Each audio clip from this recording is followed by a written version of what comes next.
Hello guys, ഇതാണ് മൃഡു ചേട്ടൻ. നമ്മുടെ മുന്നിൽ വിശന്നിരിക്കുമ്പോ നല്ല ഫുഡ് കൊണ്ടെന്ന് വെച്ചാൽ നമ്മൾ ആദ്യം എന്താ ചെയ്യാ? കൈ കഴുകും. തൈര് നീ എന്നിട്ട് എന്താ ചെയ്യാ? എന്നിട്ട് ഫുഡ് കഴിക്കും.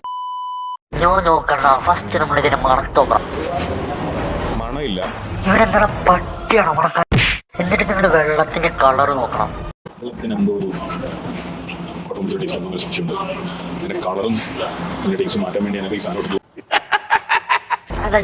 ടെസ്റ്റുകൾ കുറ്റങ്ങൾ കണ്ടുപിടിക്കണം. ഉള്ളിയും കുറവും മാവ് കൂടുതൽ കൂമ്പും കാമ്പും വഴുതനങ്ങം പയറും സൂക്ഷിക്കണേ. അരിനീര് വെന്തിട്ടില്ല കേട്ടോ. എപ്പോഴും ഉണ്ടാക്കിയെന്ന് തോന്നുന്നു. രണ്ടാമത് മീൻകറി വന്നപ്പോൾ ഒരുമാതിരി അണക്കെട്ടിന്ന് വെള്ളം പൊക്കിയ പോലെ കൂട്ടി. ഇപ്പൊ ഞാൻ വരത്തനായതുകൊണ്ട് നാട്ടുകാരനല്ലാത്തതുകൊണ്ട് നമ്മളാണ്. നിങ്ങളെല്ലാം ഇതൊരു കറക്റ്റായി ചെയ്തിട്ടുണ്ടെങ്കിൽ കൺഗ്രാജുലേഷൻ ഗായ്സ്, നിങ്ങളൊരു പഴം വ്ളോഗർ ആയിട്ടുണ്ട്. ആ മസാലക്ക് ഒരു വികാരം ഇല്ലല്ലോ. എന്താണ് നിനക്ക് വയ്യേ? എനിക്ക് വികാരം വരാൻ വേണ്ടിട്ട് മസാല ബെല്ലിയുടെ വിളിക്കണമെങ്കിൽ. ഇതിൽ ഏറ്റവും വലിയ കോമഡി എന്താന്ന് വെച്ചാൽ ഇങ്ങനെ ഒരു ഹോട്ടലിൽ തുടങ്ങി, പിന്നീട് നാട്ടുകാരെല്ലാം കയറിയപ്പോ തൊട്ടിട്ട് ഇയാളെ എയറിലാണ്.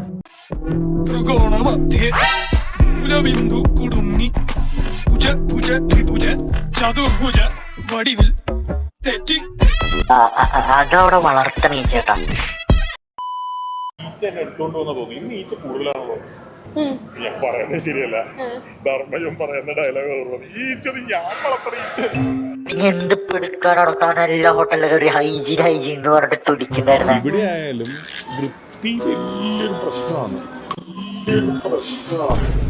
ചൂടുണ്ടായിരുന്നില്ല, ഒന്നിനും ചൂടുണ്ടായിരുന്നില്ല, എല്ലാം തണുത്താണ് ഇരുന്നത്. ഞാൻ കയറി ചെല്ലുന്നത് ഉച്ചയ്ക്ക് 1 മണിക്കാണ്. ഉച്ചയ്ക്ക് 1 മണിക്കും ഈ ഐറ്റത്തിന് ഒന്നും ചൂടില്ല എന്ന് പറയുമ്പോൾ അതെങ്ങനെ സംഭവിച്ചു എന്ന് നമ്മൾ ചിന്തിക്കേണ്ടിയിരിക്കുന്നു.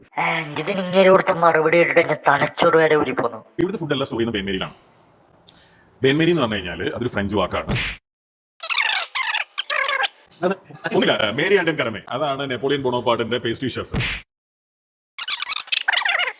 സവോയ് എന്ന് പറയുന്നതാണ് ലോകത്തിലെ ആദ്യത്തെ പ്രോപ്പർ 5 സ്റ്റാർ ഹോട്ടൽ. പക്ഷേ കുടമാറ്റം നന്നായത് പാറമേക്കാവിന്റെ ആണെങ്കിലും വെടിക്കെട്ട് നന്നായത് തിരുവമ്പാടിര. അല്ല, ഇതിലൊരു കാര്യം പറയണ്ട, വിട്ടുപോയി. എന്റെ തെറ്റാണ്. അവർക്ക് തണുത്ത ഭക്ഷണം കിട്ടിയിട്ടുണ്ടെങ്കിൽ അത് എന്റെ തെറ്റാണ്, എന്റെ മാത്രം തെറ്റാണ്. നിന്നോട് ഞാനൊരു 1000 പ്രാവശ്യം ചോദിച്ചല്ലടാ നിന്റെ പ്ലാൻ എന്താണ്. അപ്പൊ അവന്റെ മറ്റേടത്തെ ഒരു സസ്പെൻസ് തേങ്ങാക്കോല. സാധാരണക്കാർക്ക് വേണ്ടി ഉണ്ടാക്കിയിട്ടുള്ള റെസ്റ്റോറൻ്റാണ്. ഞങ്ങളിത് ബൈക്ക് മേടിച്ചിട്ട് അതിൽ പെട്രോൾ അടിക്കാൻ ഗതിയില്ലാത്തവന് വേണ്ടി നടന്ന റെസ്റ്റോറൻ്റാണ്. ഇത്രയും നല്ല പുണ്യ പ്രവൃത്തി ചെയ്യുന്ന ആൾക്കാരാണ് നിങ്ങൾ കളിയങ്ങളെ. അങ്ങനെ ഞാൻ അവസാനം ഇയാളുടെ മെനു എടുത്ത് നോക്കി. ചോറ് 20, സാമ്പാർ 20, ഉപ്പേരി 20, ഇപ്പൊ 60 രൂപയായി. എന്തോ ഇതാണോ ഒന്നിന്റെ സാധാരണക്കാരൻ? പപ്പടത്തേക്ക് തൊട്ട് വിളിക്കുന്നത്. ഇവിടെ ചോറ് കിട്ടാണ്ട് അടിയേക്കാളും കൂടുതൽ അടി ഉണ്ടായിരിക്കണം പപ്പടം കിട്ടാണ്ടാണ്. ആ പപ്പടത്തിന് ഒരു 7 രൂപ ഇട്ട് വാങ്ങണ്ടേ. ഈ സാധാരണക്കാർക്ക് വേണ്ടി കൊടുക്കുന്ന അടുത്ത ഫീച്ചർ എന്താന്ന് വെച്ചാൽ, നിങ്ങൾ വാങ്ങിയ ചോറോ സാമ്പാറോ തീർന്നു പോയാൽ നിങ്ങൾ എക്സ്ട്രാ പൈസ കൊടുത്തിട്ട് വാങ്ങണം. വെറുതെ കിട്ടത്തില്ല.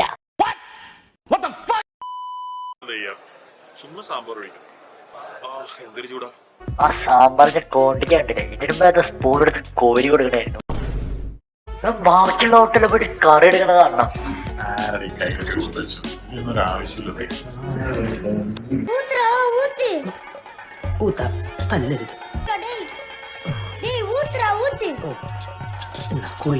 ഇങ്ങനെ ഹോട്ടലിൽ നാട്ടുകാർ ഇതുപോലെ ചോദിക്കാൻ തുടങ്ങി കണ്ണും പൊട്ടി പറയും.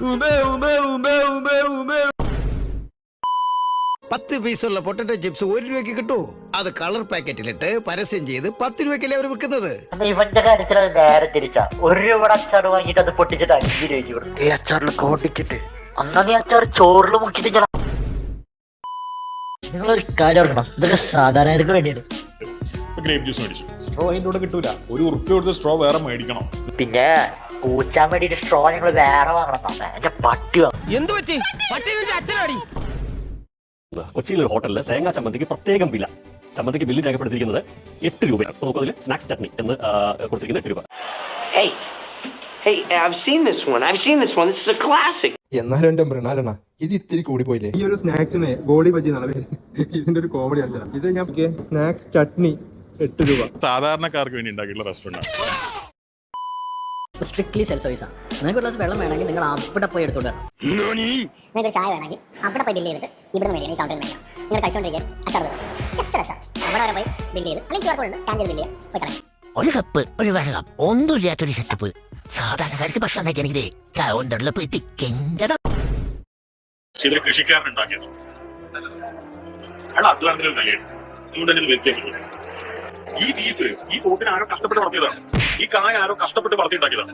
ഇതിനകത്തുള്ള ഓരോ സാധനം അങ്ങനെയാണ്. ഈ മീൻ ഏതോ ഒരു മനുഷ്യൻ കഷ്ടപ്പെട്ട് കടലിൽ പോയി പിടിച്ചിട്ടുള്ളതാണ്. നമ്മുടെ കയ്യിൽ എത്ര കാശുണ്ടെങ്കിലും ഇതൊന്നും വേസ്റ്റ് ചെയ്യാൻ നമുക്ക് യാതൊരു അധികാരമില്ല. ശരിയേട്ടാ, ഞാൻ ഫുഡ് വേസ്റ്റ് ചെയ്യില്ല, പാർസൽ എടുത്തോ. അപ്പോൾ നിങ്ങൾക്ക് അവനെ പാക്ക് ചെയ്ത് തന്നെ ഞങ്ങൾ മനഃപൂർവ്വം തരുന്നത് ഇത് വേസ്റ്റ് ആകുമ്പോൾ വേദന നിങ്ങൾ കാണും. അടുത്ത തവണ നിങ്ങൾ വരുമ്പോൾ നിങ്ങൾ വേസ്റ്റ് ആക്കാം. ഇവരെന്താണ് അന്യം കളിക്കണോ? ഈ ചോറുന്നാലും വേസ്റ്റ് അല്ലേ, പാർസല് തരില്ല പട്ടിയാണ്. ഇതൊക്കെ പാവപ്പെട്ടവർക്ക് വേണ്ടിയിട്ടാണ് ഭക്ഷണം. അച്ചാർ 5 രൂപ. ഈ ചെന്ന് ഞാൻ വളർത്തണല്ലേ, ഇത് എൻ്റെ ഇച്ചയാണ്. ഇത് സാധാരണക്കാർക്ക് വേണ്ടി നടത്തുന്ന റിച്ച് അല്ല, ഇറങ്ങിപ്പോടാ. ഞാനൊരു കില്ലാടിയാണ്. കാരണം ഇവൻ ഇന്റർവ്യൂ എടുത്തിട്ട് ഇവഞ്ഞ ചാനൽ കേട്ടിട്ടുണ്ട്. കാര്യം മനസ്സിലായല്ലോ.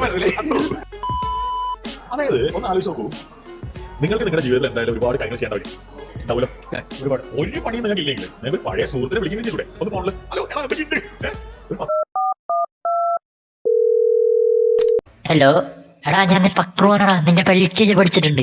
അയിലിൽ ഏതാണ് അമ്മാരുടെ ഭൂതമേ വെക്കണമോ? ഇവൻ ഇതൊന്നും ചെയ്യാതെ ഞങ്ങളുടെ കുറ്റം തേടി കണ്ടുപിടിക്കാൻ നടക്കുന്നുണ്ടെങ്കിൽ അവന്റെ ജീവിതത്തിൽ ഏറ്റവും ഇമ്പോർട്ടന്റ് ആളാണ്. അവന്റെ ജീവിതത്തിൽ ഏറ്റവും ഇമ്പോർട്ടന്റ് ആള് ഞാനായതുകൊണ്ടാണ്. അപ്പൊ എന്റെ ഭാര്യയെക്കാൾ കൂടുതൽ ഞാനാണ് റെസ്പെക്ട് ചെയ്യണ്ടേ? എന്റെ ഭാര്യ പോലും എനിക്ക് വേണ്ടി അത്രയും സമയത്ത് ഇടൂ. അയാൾക്ക് എന്നോട് അത്രയധികം താല്പര്യമുള്ളതുകൊണ്ടല്ലേ എന്തൊരു സ്നേഹമായിരിക്കും ഉള്ളിനുള്ളിൽ. ചേട്ടോ, ഇവിടുത്തെ ചിക്കൻ ബിരിയാണി ചിക്കനില്ല. അങ്ങനെ പറഞ്ഞ എനിക്കറിയാം മോനോട് നല്ല താല്പര്യാണ്. മോനാ ബിരിയാണി ചെമ്പിലോട്ടങ്ങ് കിടക്കുമുള്ളേ, അണ്ണം കുറച്ച് മയോണൈസ് അടിച്ചു തരാം. നിനക്കൊന്നും ചേട്ടനാകാൻ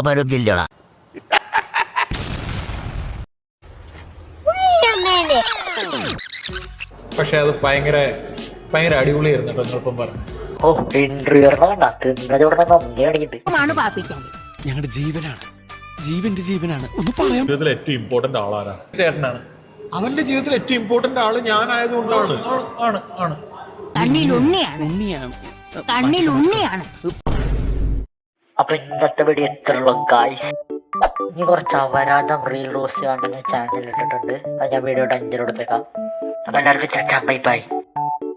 ഇനി എന്ത് പൂരം കാണാനാടാ നിക്കണ? വീഡിയോ തീർന്നു. സബ്സ്ക്രൈബ് ലൈക്ക് ഞാൻ വന്ന് ചെയ്യണായിരിക്കും.